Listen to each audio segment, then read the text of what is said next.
क्या हाल है यूट्यूब के बंदो। आज हम बात करने वाले हैं दी वाइट टाइगर मूवी के बारे में, जो कि हाल ही में नेटफ्लिक्स के ऊपर रिलीज हुई है।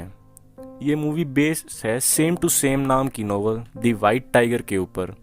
ये नोवेल 2008 में पब्लिश हुई थी और साथ ही साथ इसे 40th मैन बुकर प्राइज भी मिला हुआ है, और ये न्यूयॉर्क की बेस्ट सेलिंग नॉवेल्स में जानी जाती है। दी वाइट टाइगर की पूरी स्टोरी लाइन बेस है एक लेटर के ऊपर, जो कि बलराम हलवाई लिखता है एक चाइनीज़ बंदे वैन जियाबाओ को।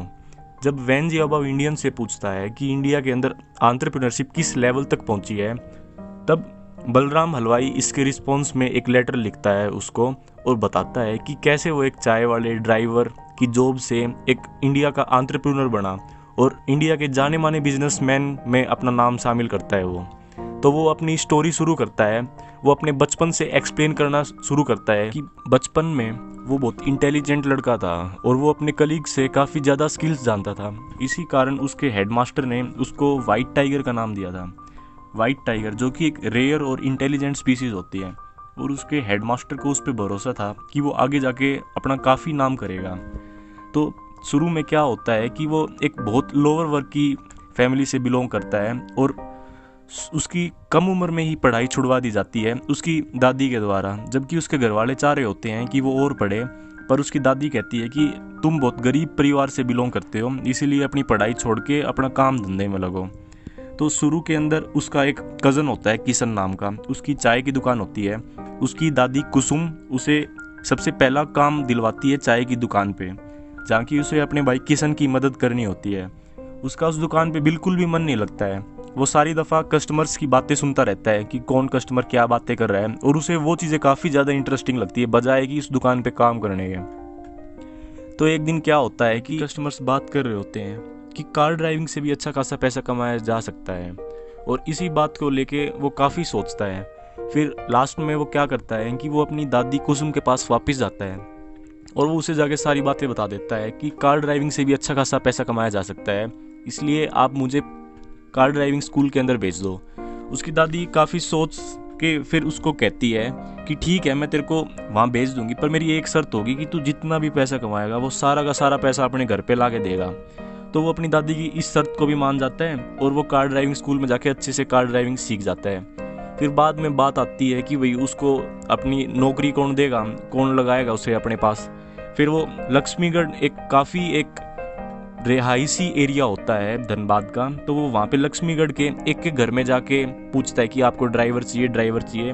तो उसी टाइम पे क्या हुआ होता है कि लक्ष्मीगढ़ का सबसे अमीर लैंडलॉर्ड के घर में दो बंदे आए हुए होते हैं, मिस्टर अशोक और पिंकी मैडम, जिसका रोल की प्रियंका चोपड़ा प्ले करती है। ये मिस्टर अशोक और पिंकी मैडम हस्बैंड वाइफ होते हैं। ये तभी तभी वहाँ पे आए हुए होते हैं, इसलिए उन्हें अपने सारे काम करवाने के लिए एक बंदा चाहिए होता है। और कुछ बलराम की किस्मत कह लो कि वो भी बिल्कुल सेम टाइम पे ही उनके पास पहुँचता है।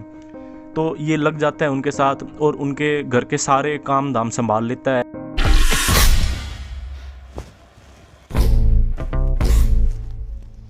धीरे धीरे उसके समझ में आता है कि मिस्टर अशोक और पिंकी मैडम के रिश्ते में काफ़ी सारी दरारें होती हैं, पर उसका फोकस कहीं और होता है। वो जानना चाहता है कि ये लोग इतने अमीर लैंडलॉर्ड हैं कैसे। फिर टाइम के साथ उसे समझ में आता है कि ये लोग जो गवर्नमेंट की कोयले की खदानें होती हैं वहाँ से इलीगली कोयला चोरी करके आगे बेचते हैं, और इसमें जो बड़े बड़े लीडर्स होते हैं, नेता होते हैं, वो भी उनको सपोर्ट करते हैं। वो पैसों से उनकी ज़ुबान चुप कर देते हैं, और अपना उनका ये काम सदियों से चलता हुआ आ रहा होता है। इसी करके वो लोग लक्ष्मीगढ़ के सबसे अमीर लैंडलॉर्ड होते हैं। फिर एक दिन क्या होता है कि पिंकी मैडम फुल दारू पी रही होती हैं, और वो नशे में जाके बलराम को कहती हैं कि तू दूर हो, मन गाड़ी चलान दे आज। फिर वो बलराम के कई बार रोकने के बाद भी मानती नहीं है और गाड़ी चलाती हैं। रास्ते में क्या होता है कि वो एक बंदे के ऊपर चढ़ा देती हैं गाड़ी, और वो बंदा वहीं की वहीं दम तोड़ जाता है। इस करके उनके ऊपर हिट एंड रन का केस लग जाता है। इस करके उस मामले से बचने के लिए पिंकी मैडम, मिस्टर अशोक और बलराम साथ में तीनों दिल्ली में आ जाते हैं, और कुछ टाइम तक वो वहीं पे रहते हैं। उस टाइम पीरियड के दौरान मिस्टर अशोक की फैमिली बलराम के ऊपर दबाव बनाती है कि तू एक्सेप्ट कर ले कि गाड़ी में अकेला चला रहा था और मेरे से ही ये हादसा हुआ है। पर समय के साथ उनकी फैमिली इतनी पावरफुल होती है कि टाइम के साथ वो उस केस को भी दबा देती हैं, और जो विक्टिम होता है उसकी फैमिली से जाके कंपनसेट कर लेती हैं और वो मामला वहीं की वहीं दब जाता है। फिर कुछ टाइम के बाद पिंकी मैडम वापस से अमेरिका चली जाती हैं और मिस्टर अशोक वहाँ पे अकेले रह जाते हैं। मिस्टर अशोक वैसे तो स्वभाव के काफ़ी दयालु होते हैं, पर वो बलराम को उस नौकर के पद पे ही देखना चाहते हैं। अगर कुछ बलराम को सपोर्ट चाहिए हो तो वो सपोर्ट करने में उसकी कोई रोल अदा नहीं करेंगे। वो बलराम को नौकर का नौकर ही देखना चाहते हैं, पर बलराम ग्रो करना चाहता है और उसे उसके लिए सपोर्ट चाहिए है। बलराम लंबे टाइम से दिल्ली में रह रहा होता है, इस करके वो अपने कज़न धर्म को भी वहाँ पे बुला लेता है और उसे कोई नौकरी दिलवा देता है। फिर वो अपने कज़न धर्म से डिस्कस करता है कि क्यों ना इस मिस्टर अशोक को मार के इसकी सारी दौलत ले के भाग जाया जाए और हम अपना खुद का एक बिजनेस सेटअप करेंगे, क्योंकि वो मानता है कि मिस्टर अशोक खुद एक करप्ट इंसान है। जैसे कि वो देखता है कि पिंकी मैडम के जाने के बाद वो काफ़ी टाइम बार में जाता है और स्लट्स को लेके आता है, वन नाइट स्टैंड करता है, इस तरह की हरकतें करता है और उसकी नज़रों में मिस्टर अशोक की पूरी तरह से इज्जत उतर गई होती है।